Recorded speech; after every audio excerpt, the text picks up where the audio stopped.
Hello, suitors, and thank you for joining us here at AFTERBUZZ TV for Season 6, Episode 5 of The Suits After Show. We are going to talk about all of it. We're going to talk about Mike, Frank, Harvey, Cahill, Harvey again, Cahill again. It's all here, and it is all next. You're tuning into the destination for TV superfan discussion, AFTERBUZZ TV. And now, let the buzz begin. Every week I want to go way slower than you guys are. That's my only part. How it feels. All the lines. Hello, and thank you for joining us here at AFTERBUZZ TV for the Suits After Show. Thank you for joining us at the law firm of Kaufmann, Brazier, Ike, and Hobson. Nicole Brazier, our senior partner, is currently off. I believe which she's helping someone off death row right now. Yeah. Yes. It's very Innocence Project. So Nicole. Innocence Project. It's a very worthy cause. We're very happy she's there. In her stead, I still have 2/4 of a full panel. Hello. Don't check my math here. Starting to my left. What's up, guys? It's your host, Stacy Ike. You can check me out on Twitter and Instagram at OneTakeStace. Glad to be back. And I'm Tiona Hobson. You can find me at the Tiona Hobson. And I'm also happy to be back. I feel it goes without saying that I am happy to be back. Thank you all for joining us. I'll be checking out your chat room words. That's... Your chat It room makes sense. words. I said chat room words. I'm going to stick with chat room Stick words. with it. You own it. How did we feel about this episode? I want to hear what Stacy thought because she went on a little rant after we finished. I did. I was a little stressed, guys. I don't know. This episode didn't wow me as much as I've been wowed in the past, and I have been wowed in the past several times. I was just a little caught off. There was a lot of jargon. There was just a lot of talk, and I honestly just couldn't follow it. And it's I don't know. I don't know if it's because we were watching at 9 p.m. I'm not sure what it was, but truthfully, some of the storylines were blending to the point that I was like, okay, this is about this, and especially the car scene and basically anything that had to do with Cahill this episode. For some reason, I was like, what is it? It was tying to so many things, and I feel like I couldn't follow. That was just me. Lewis was great. That's all. As always. Hashtag Lewis is great. I enjoyed tonight's episode. Okay. I thought that I like what they're doing with this season because we haven't ever explored this route of things, so it doesn't feel repetitive like some of the things over the last couple seasons have kind of been like, okay, there's a new enemy trying to take over the name of the firm and stuff. So it's something new and different, and it's taking us out of the office. And I like being at the prison. I don't know why. I like being there. The prison is... Because it's a dangerous place, so the stakes are really high. That's what I like, and I like season-wide. I like that from episode 1 they made it clear that Mike cannot spend 2 years at this prison. Yeah, for sure. Which was kind of an issue, not an issue, but a thought I had heading out of last season, which was, 2 years at a white-collar prison, like, Mike's a smart dude. He'll probably lift some weights, read a book. Right. He'll hang out in the library a lot. He'll file some motions, and then at some point he'll just be out. Right. So I liked up top where they're like, no, there's a huge problem that's going to happen on night 1 that's going to make it very clear that Mike cannot spend 2 years in prison. And not because he's a weak person, but because Harvey has an enemy in prison who's an informant and a bad dude. Right.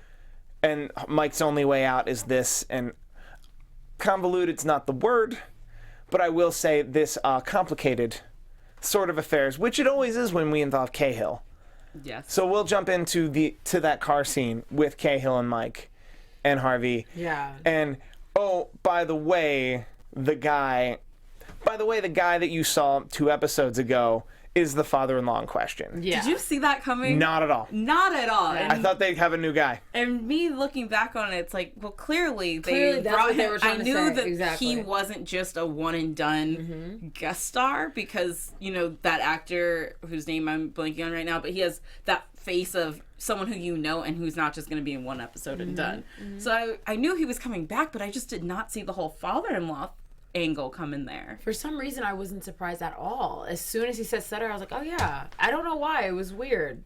But I think it's because when Suits brings us a character, It's not a joke. no small There's no parts. small parts. Yeah. But I thought I liked the character of Sutter, but I thought it would be more long-standing, like B or C side for the whole season, and have nothing to do with everything else. Right. But then it suits. Everything has everything to do with everything. And you just best need to remember that.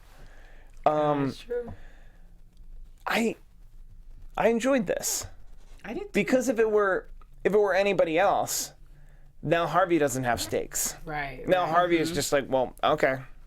And what I like is that because it's so complicated and these people have a deal and Harvey has a deal with this person, now he's representing basically the entire prison. Of course. You know, and it's so complicated because that's real life.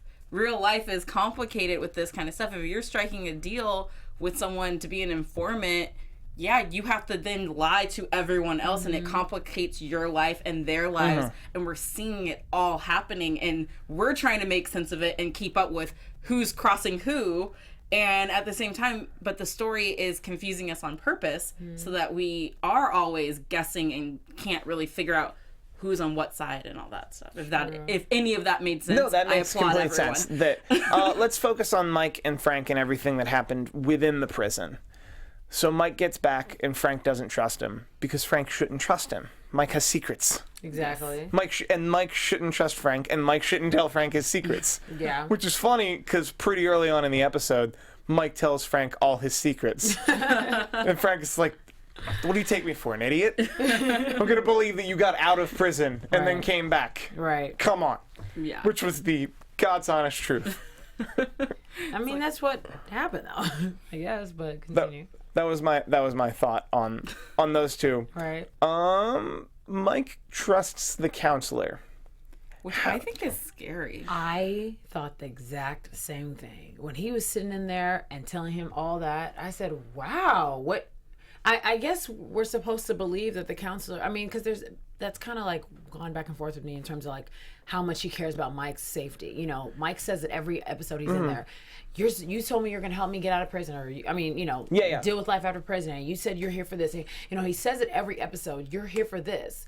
And it's like reminding me as well that I'm supposed to care. I'm supposed to believe that the counselor cares about Mike. So for me, I was interested to see my reaction when he was like, so I'm about to inform on somebody. I'm like, hello?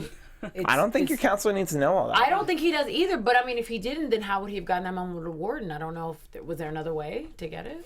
No, I think my issue, or what I'm seeing between both the counselor and the warden, is a certain level of hardened institutionalism. And the warden even said it. Like, I've seen a lot of people cut a lot of deals with prosecutors. And it does not work. They don't, it doesn't work well. Like, because if you inform on him and it's not the exact information he wants, or it's this or it's that, and what we're learning now between Harvey and Cahill now, that there's 7 different layers of this whole deal, that they're like, maybe you should just fight the guy.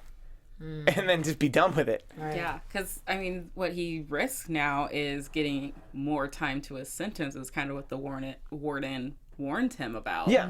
And I thought it was interesting because last week, I believe we all kind of talked about how, if the deal is so vague of, oh yeah, we need you to inform, but it's not just inform. You're doing all this, and then Cahill says, we need a conviction out of this. So if they don't get the conviction, they don't get it, and then people can find out that he was an informant, and then he's, up Schitt's Creek without a paddle. By the way, Harvey... Up Schitt's Creek without a paddle? How come I've never heard that? That was amazing. That's a known... Yeah. Okay, let's move on.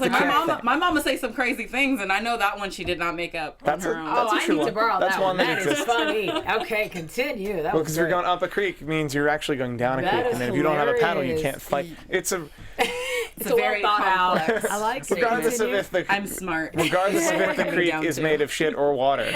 Yeah, I mean, you're still I fighting. might have added the shit to the creek, but you're still fighting a current without a thing to actually fight a current. It's the analogy works the exact same. Oh my gosh, I just can't. I have to borrow that. Continue. So sorry. Lindsay Ivory Neptune in the chat says Mike thinks his counselor is a therapist.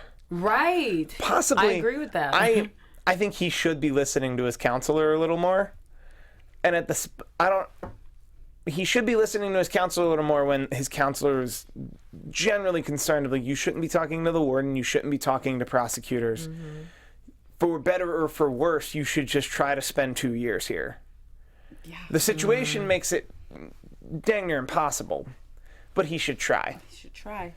Which just puts him in these impossible situations, which is perfect for TV. Did we believe that the 2-year thing was going to happen? Because I feel like there was a point that we did say, like, okay, let's just... I mean, obviously they weren't going to make it 2 years for TV-wise, but didn't we think that...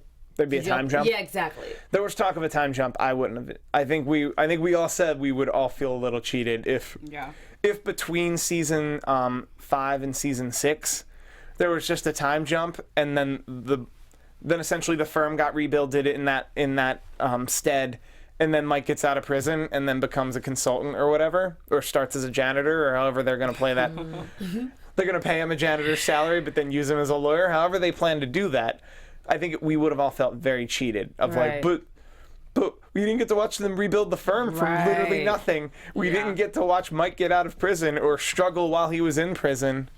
Or meet a guy with a cell phone on his first night. It would have been just lines here and there of, well, we fought so hard to get back to this place. We're not going back to the bottom again. And it's like, well, I want to see you at the bottom. I want to see you at the bottom. The absolute bottom. I'd like to see you guys at the absolute bottom for like 2 seasons. Really? 2 seasons? Oh, I don't think they can bounce back overnight. No. I agree. I don't think... But do you think... What do you... Okay, that's into predictions. Never mind. No, but go for it. I mean, what do you think the end of this season could see? Do we see? I mean, in the commercial, Jessica mentions, I don't want to be 3 people for long. So, do we think we're going from 3 to 10, or are we going from 3 to 6? I mean, I think they're going to go from 3 to 12, which is a pretty drastic increase, but still, from where Pearson Specter lit was, the end of season 5 is like nothing. All right, I didn't know y'all had it in ya. It's just how I feel. I like it. Because we'll ultimately appreciate and enjoy it if over time we watch this firm grow back to its former glory. Although, how long is that? we do have to point out that they keep claiming not everybody knows that they've lost all their glory. Yes. That like everybody knows they went down for hiring a fraud, and I think anyone in the know would understand that once that happened, most associates left.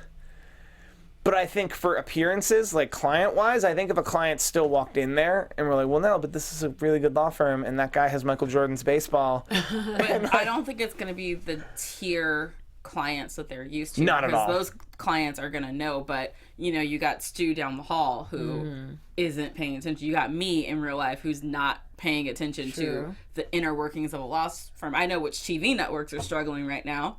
And I care about that. Most of them. Yeah. But you tell me a law firm hired a fraud, I'm like, so? Right. Interesting. Was he hot? Yeah, that's what I'm thinking. Was he hot? What's his Instagram? Yeah. Who was he sleeping with? Like, how did he get the job? That's what I'm thinking. Oh my gosh. Well, Mike is hot. Anyway. I think we asked the important questions here after AfterBuzz We TV. get the deeds, people. So good. So the Harvey Cahill while Mike is in prison.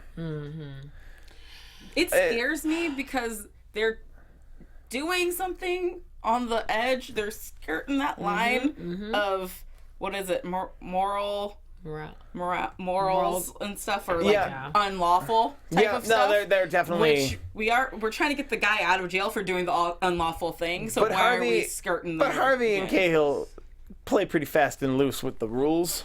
Does Cahill play as fast and loose as we're seeing him do now? Yes. Because for some reason they are the same person, just on different. One's a prosecutor, one's a lawyer. Okay, all right. Because I don't know, the collaboration of them at the end with that quick, hey, let's have a little toast or whatever. That was eerie for me a little bit. I just see trouble. While we talk about Mike in prison, we should talk about the end of the episode with Kevin. Kevin. So he gets. Mike asked, what did you do? Yep. And he said, I got in a fight with my wife, went to the bar, had a couple, I think he implicitly said I had way too many drinks or got drunker than I got drunk. I got drunk and then I got in my car. Yeah. That is all the information we've given us. Yeah. I'm of the impression that we were never sure that Mike was actually going to inform on him up until that moment. See, you said that earlier, but I do think he was going to inform. I mean, we don't know for sure because he could change his mind anytime, and he's Mike. But when we start the episode with "I took the deal," then what does that mean? I mean, I assumed. Yeah. And that's why I thought he was prying, inform, start to go. Like, I feel like he... When you decide to become an informant, I'm assuming there's no paperwork involved. Well, they made that very clear in the last verbal... Well, they made that very clear in the last 2 weeks that there will be no... Because Harvey being Harvey was like the first thing he asked was like, I'd like this in writing, please. Yeah. Yeah, so because And it's Cahill was like, no, we don't put that in writing. Yeah, and because it's not in writing, that's why we're not sure if he actually will go through with it. Okay. The consequences of him not going through with it could be the wrath of Cahill, who could, like the warden warned, could find a way to add time, make his life there, more difficult or whatever. But I agree. I think that hearing the drunk driving thing, and he said, I almost killed someone. And when I heard that, I was like, ooh, Mike's going to be having PTSD flashbacks about his parents again. But we have to be... We have to understand what Danbury is. You don't... Like, Danbury is technically a white-collar prison, but you don't... You don't end up there for a DUI. For no DUI. That's you what don't get 3 years for a DUI. And it's already been said that he didn't roll over... So unless he no one was killed, like, a DUI is like $10,000 in fines. Plus you add on to someone. New Jersey, he said he almost killed. California. Oh, in California, it's the worst. It's it's like $10,000. I have a lot of friends in college who got DUIs. But I think $10,000. Yeah. Correct me if I'm wrong. And like your license is done for like a long time. Yeah. You can't get hired anywhere that requires you to drive a car. Jesus. You don't drive drunk. Yeah, don't do it. Like in any state, don't do it. But for a lot of reasons, whatever reason motivates you most, and in California, the reason is like if any job you ever apply for ever again requires you to drive a car, you just can't do that for like 5 years. Yeah. Wow. It's bad. But to bring it back to Kevin, he said I almost killed someone, and he's there for 3 years. So I'm like, what does that mean? I think either it was vehicular manslaughter, or it was probably. My thought is, and it borders on a prediction, but it's something we'll know pretty soon. My thought is he went in for a DUI, where he got into a car accident on a DUI, didn't hurt or kill anybody. He may have hurt somebody. Maybe, yeah. The prosecutor realized that he was Sutter's son-in-law, and decided, well, actually, this can be as light as a DUI can be, which is in New Jersey would be probably $5,000 in a class, and your license would be suspended for 3 to 5 years or something. That would be minor because DUIs are pretty serious in a lot of states. Right. He says, or they offer him that if you inform on your father-in-law, and he says no for whatever reason. I hate that if that's the case, I hate that they're putting those situations together. I got a DUI, punish me, leave my father-in-law out of it. I know But that's what he did. But that's what he did. I got a DUI. It was proposed to him. That said, the book got thrown at him if that's the case. Yeah. Because instead of I got a DUI and got into an accident while I got a DUI, they're like, no, that's vehicular manslaughter. You can plead out on 3 years. Wow. That's what it feels like. Mm-hmm. See, and the other reason why I know he's not telling us the whole truth is because when Harvey went to talk to him, Harvey said, there's about to be indictments thrown down, and you are a lot of people in here's ticket out of this place. So if you ever have doubts about your father-in-law, keep them to yourself. Yeah. That is a big statement. How is he holding the key to a lot of inmates specifically he's there? Complicit to something else prior to the fight, prior to the DUI. And then he told Mike, ever since I got here, I've had to keep my head down, like be protective of myself, and I don't talk to a lot of people. So he's clearly holding back, and then he went into the DUI story. So that's why when he was saying, I was like, that ain't it, dude. Like that might be part of the story. That's the intro. Exactly. Now I need chapter 2. I need chapter 2. I need the juicy bits of what you actually did. But Mike didn't even. He definitely didn't believe. I mean, not that he didn't believe, but he goes, "What? Did you hear the way he said that? What?" Yeah. It was like he was just so confused because he had heard so much without even knowing anything. Like Harvey and Kale had already sprinkled so much in his head. He was like, I don't get it. That's my suss out. That's my suss out of the situation. I might not be entirely accurate. But I like where you're going. Yeah. With that. I think that they got him on something that could have been that could have been way less than 3 years in prison, but said you can do 3 years in prison if you don't roll over, and he didn't roll over. Yeah. That said, like, what do we? That's a prediction. But he's got to be implicit in something huge. Yeah, seriously. Huge for Cahill to be involved. Wait, okay. Also, the way to Tiona's point about what Harvey told Kevin, has he articulated that to Mike in terms of that Kevin might be their ticket out of there? Does Mike know that? Mike knows that. Mike knows that if he informs on Kevin. No, I think she's saying but like that Kevin holds the key to other people. We didn't hear that until today. But we know that Kevin's been talking. I mean, Harvey and Mike have been talking about Kevin. And but I think I think that kind of means that Harvey's also representing Frank.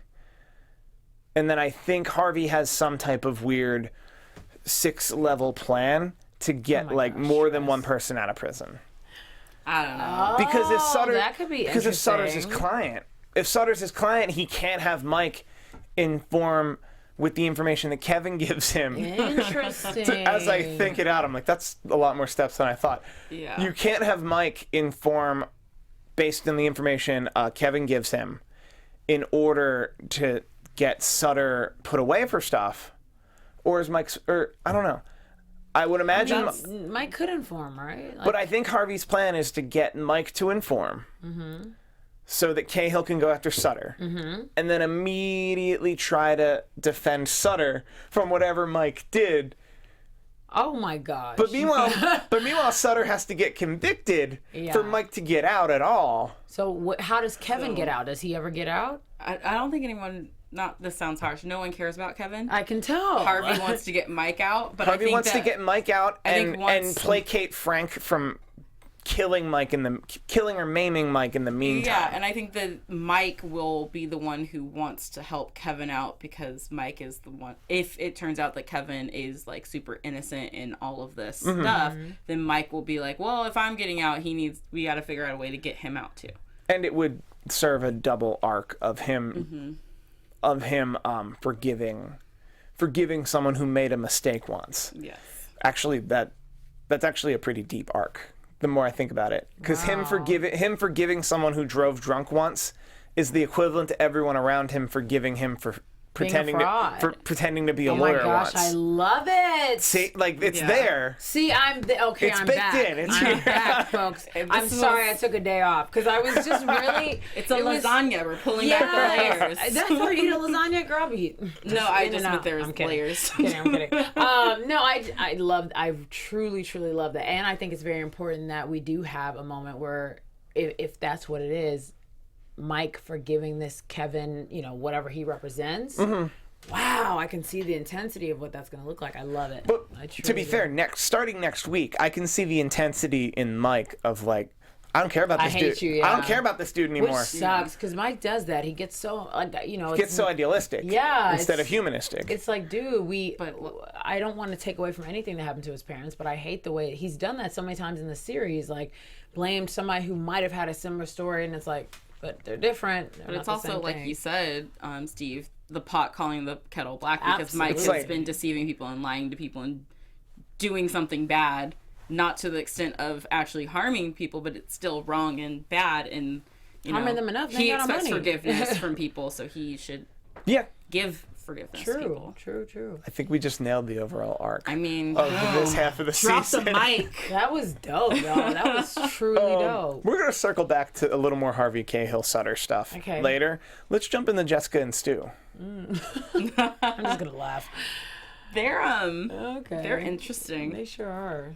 But I think I like them a little bit. I like them. I think they're good for each other. Yeah. I think they're real good for each other. Romantically or just for fun in the show? Both. Yes. Okay, no to the romance. I Why? race it.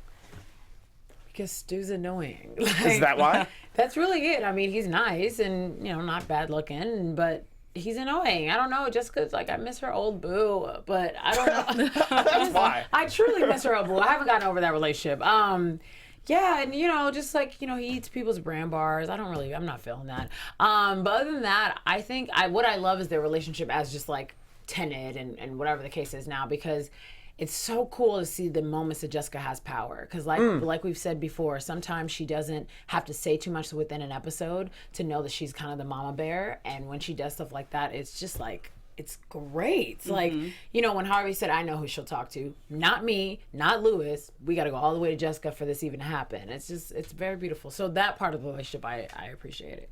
Well, I mean, the reason he had to talk to Jessica is because clearly he likes her. Yeah. But still, that's fine. She cute. He should like her. I mean, that's it. Lorena Rock in the chat says Jessica is too fine. She is too fine. Thank you. But like, I think that's like the statement. Like Jessica's just like too fine for like everybody. So that once she gets over that, she can maybe give Stu a chance. Maybe, or at least give Stu like a couple more chances to prove himself worthy of a date with Jessica. I think that we will get there because, like I said last week, I think that Jessica needs someone to just have some fun with. Kick off the Manolos for a second, girl. Like, relax, have a little fun. I'm really interested to see what those scenes. Yeah, break a lease, have a little fun. Everyone deserves a summer fling. I don't know what season it is right now. They're like in coats. Yeah, it's like I don't know if they're in like coats all the time, so I never know. Like, is it ever warm in New York? Exactly. Seriously. And that last scene with Rachel looks like she was dressed to go to like a ballet or something. I know. But part of me, because there's like a whole nightlife that these characters have that we're like, oh, she looks like she's gonna go see Black Swan, and that's just not important to this conversation. Right, but that's just so you know, like she changed and was ready for that. Hilarious. I'll circle back to it on predictions. So Lewis needs a house.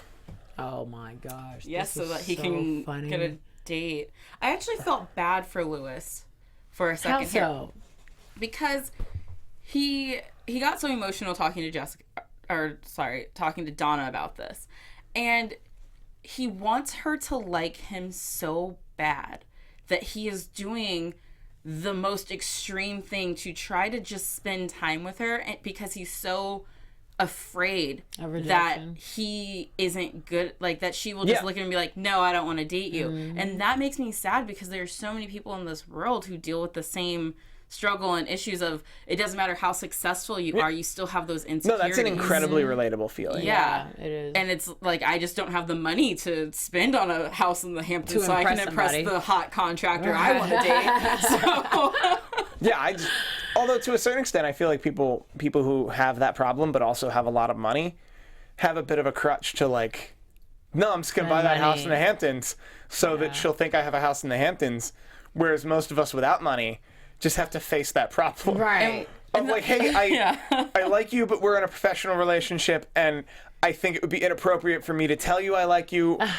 but I like you, and if you need to fire me as a client, I completely get that. Right. But what he's going to end up doing is it's going to be the Hamptons house first, and then he's still not going to have the courage to do it, and then it's going to be something else. He's going to have places all over the world by the time he's done with it. It's going to take a 10-year scam just to get one date out of the girl. By the time he actually asks her out, she's going to be married with 10 babies. I don't think we need to escalate that far. The thing that's so interesting is I love that Tiona made that point because Lewis was extremely relatable, as usual. I mean, some of the things he goes through, regardless of the joke way we go through it, it makes sense. But Donna gave him a little bit of, hey, you don't really have to do that. You're good enough. Like, I love you. I miss you. I think you're great. You're wonderful.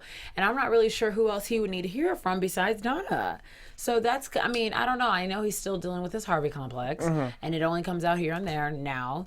And and hearing that he's still mourning Sheila a little bit. That was cool, but it's just kind of like, I thought that Lewis had learned the lesson a couple seasons ago, and I know that it doesn't go away, and I know it's not like a one-time thing. We all deal with insecurities, but I just hope that Lewis had graduated to the fact that he knew, like, I mean, I'm gonna light you up, like I'm lit, like. So I was hoping, But he has that confidence professionally.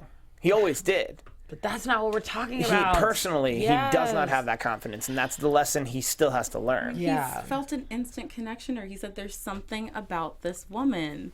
Wouldn't it be funny if something was like it was his half sister or something? I don't know. Nah, that seems unnecessary. But like, I'm just saying, he said It's something. in General Hospital.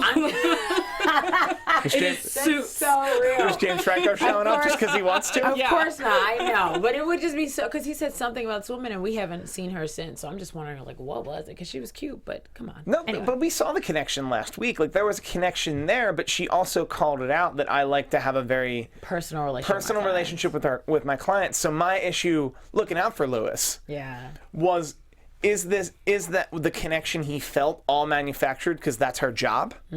Just like strippers. That's what she said. That's Like, what it is. You're probably right. But yeah. as someone who's freelance a lot of the time, like that's really what people are buying, and that's really what you're selling is a relationship with you. Like the product is pretty much secondary to how they feel when you give them the product. Right.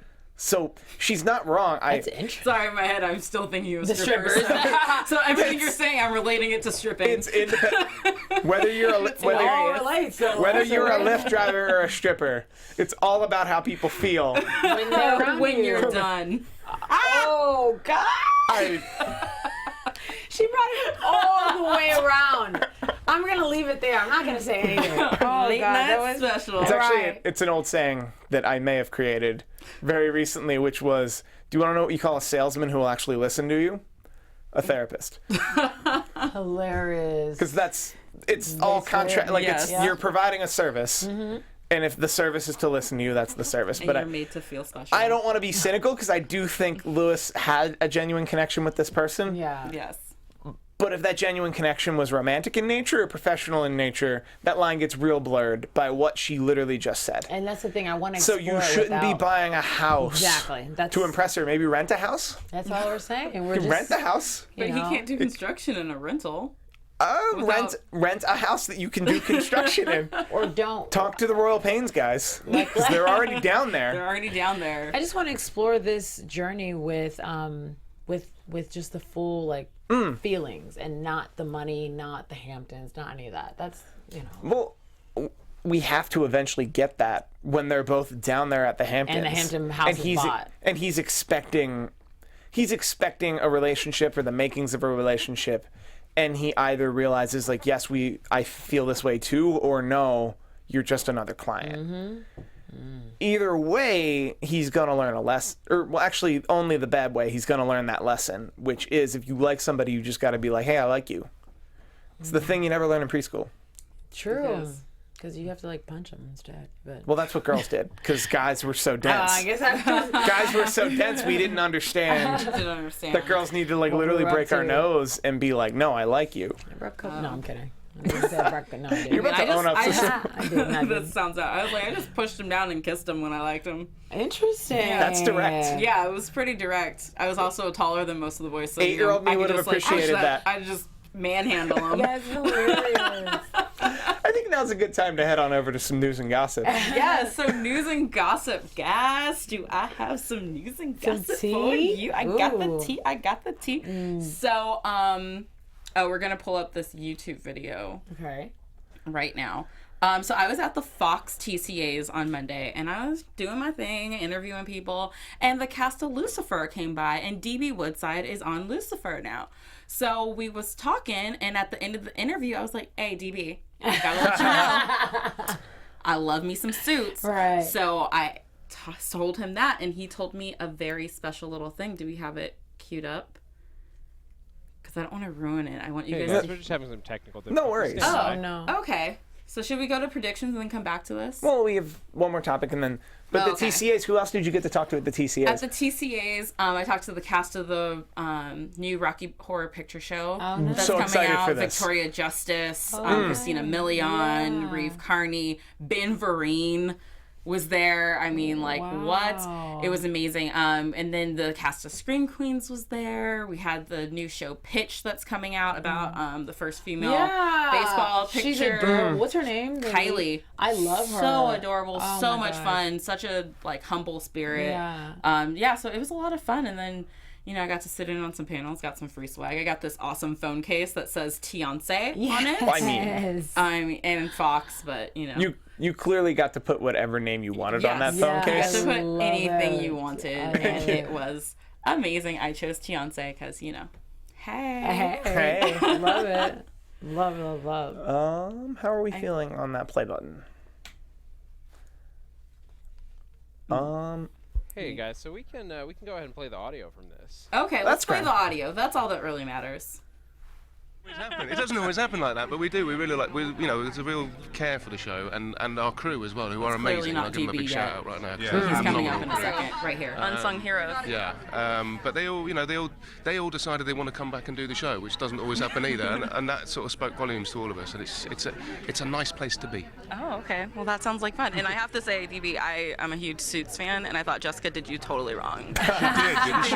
Really wrong. She really did. And I want you to know I was on your you. side. Thank you. I was there to support you. Well, thank you. Yeah. Keep watching this season because maybe she's going to apologize. What? Oh, I knew she was coming. I knew it. Okay, so tell everyone where they can find Lucy. Okay, so she cannot date Stu. That's all I'm saying. Yes, she needs to be available and ready for my man. No, Yeah. she needs to make amends. So that she can move on. She can move on. No, you guys, you're not listening. No. Guys, not next week, but the week after. We're past our 3-episode rule on ships. Oh, yeah. So not next week, but the week after, we can start talking about Vanessa Stew. or sorry, Jessa Stew. Oh, no. Jessa We Stew. just heard this great information. How could you guys... He didn't say he's coming back. We don't didn't say know. that. We don't know what the... He just She's said gonna- she might apologize. That could be a phone call, an email, a text message. We don't know. Dang, y'all. He's Snapchat? A so fine. Snapchat. A snap. So that, Jessica does there's not no snap. evidence of it. It just goes away in 24 hours. No, Jessica doesn't snap. But, I love that. Great question, T. Thank Love you. So the- that's for you guys at home. I was like, yes, this is awesome. Yeah. So to bring it back to Jessica kind of came through 2 threads this episode. Mm-hmm. The other thread was Rachel and the Innocence Project with Leonard Bailey. Bailey. I was about to say Leonard Leon, and I'm like, that's not correct. That's just Leonard again. Leonard Bailey, who was pretty much her professor told her, nope, don't worry about that guy. Yeah. We're going to go for, I guess, a more winnable case. Like, what would the Innocence Project pick over... I feel like the Innocence Project... They need a new DNA. They need a new DNA to be... Yeah, so that's too complicated for them to take on. That part of the Innocence Project probably means that you need, like, results. So it's more important to, like... Take on a case that's winnable. Or at least... Well, because they're not necessarily getting people off death row as much as they're saving them from death. I thought they were getting them out. But they'd have to be innocent to get them out, and I don't think that was always the case. Right? Somebody refresh me on the Innocence Project. Because he said he didn't do it. Like, that's what Leonard is claiming. But so I mean, I'm like, everyone says that. I feel... Everyone Correct me if I'm wrong, but I feel like the Innocence Project would be one of those greater good projects that's like, well, we get law students who are capable of getting death row people life in prison. I don't think everybody's on death row, though, that goes through the program. Definitely not. Fair enough. Definitely Yeah, not. Definitely but I not. think that I also don't know if the Innocence Project is an actual thing. Oh, it is. Oh my Okay, gosh. it is I wanted to absolutely a intern thing. with them as a college, Okay. and if you're watching, I still would intern with you today. Perfect. I love the Innocence Project because it is. I don't know. The only thing is, I don't know what constitutes as like a certain case. To me, I've never heard as so like. they're specifically looking for cases where someone will get out. Yes, mostly probably exonerated for the most part because either the they case didn't do it. happened, Yeah, yeah. So that's kind of my understanding. But now that we have Leonard's case where it's like death row, I've never heard about that situation. So I didn't wanna- Whereas they review the case and realize, well, it's not worth the man hours. just set them. Just Sheldon in the chat just said it's off death row, so life or freedom. Yes. So it's off one- death row is Yeah, off part of their project. Yeah. So But- that they sent her to literally just say, hey, this man shouldn't die. Yes. Which is a way easier argument than, basically hey, get a this lesser dude didn't sentence. do it.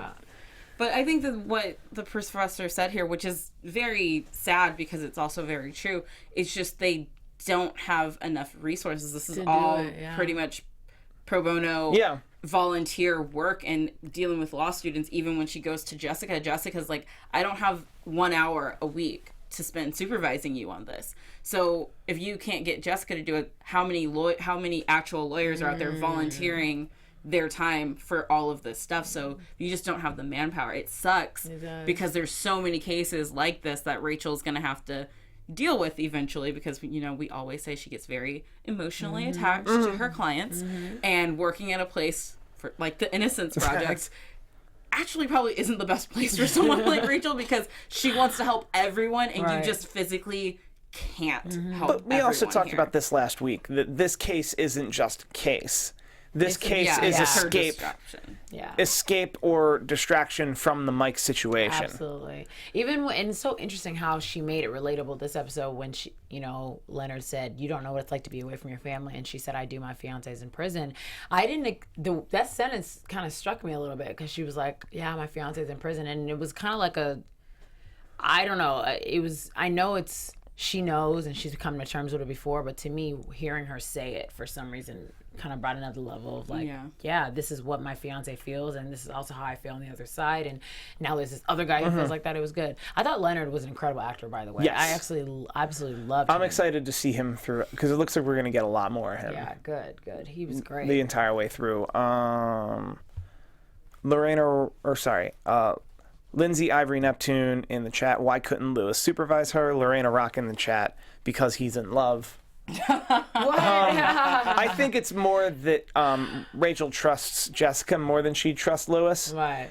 But if the choice were not defend Leonard or have Lewis supervise her, she probably would have had Lewis supervise her. That said, I'm not sure if Lewis would take on a case like that either. Yeah, because Lewis is a lot more like Harvey, where he wouldn't take on something so emotional. I don't even want to say a losing case as much as a really complicated case. Yes, and I think that it goes back to the conversation that Jessica had with Rachel when she found out she was doing it, and the whole women empowerment in the office type of thing, where she goes to Jessica because she already thinks Jessica's proud of this thing that I'm doing, so I can definitely get her on my side again. But I did have the same thought. I was like, well, if Jessica says no, go to the next lawyer. And then I was like, wait a second, there's only 2 other guys in the office. And one of them is trying to get your fiance out, so don't go to him. Yeah, don't go to Harvey. Yeah. And Harvey doesn't take losers. Yeah. Also, like, Lewis is a little tied up at a couple other things. And Gretchen and Donna aren't lawyers. Yeah. It's important to know. So when I was thinking, I was like, well, girl, just go find you. Oh, wait, everyone quit. Oh, yeah. It's like, girl, just go find you, like, this is one of those another senior partner. This is one of those moments where her and Mike would, like, collab together and, like, make magic. Man, I miss those moments. And force Harvey to take Do on the stuff. case, too. Oh, season 2, 1, 2, and 3. Anyway. Okay. I just, yeah, their relationship has grown so much. I really love it. Moving on. But moving on, I feel like we covered all the Cahill, Harvey, Frank, Kevin, because I broke that down to be 2 different categories, but I think we covered it in one category that we're ready for predictions. Let's get into it. Predictions. And now, your AfterBuzz TV predictions. I will start to the far left because you look like you have something, Tiona. I don't know if I have anything. I will start with the obvious that Kevin is clearly lying. Yeah.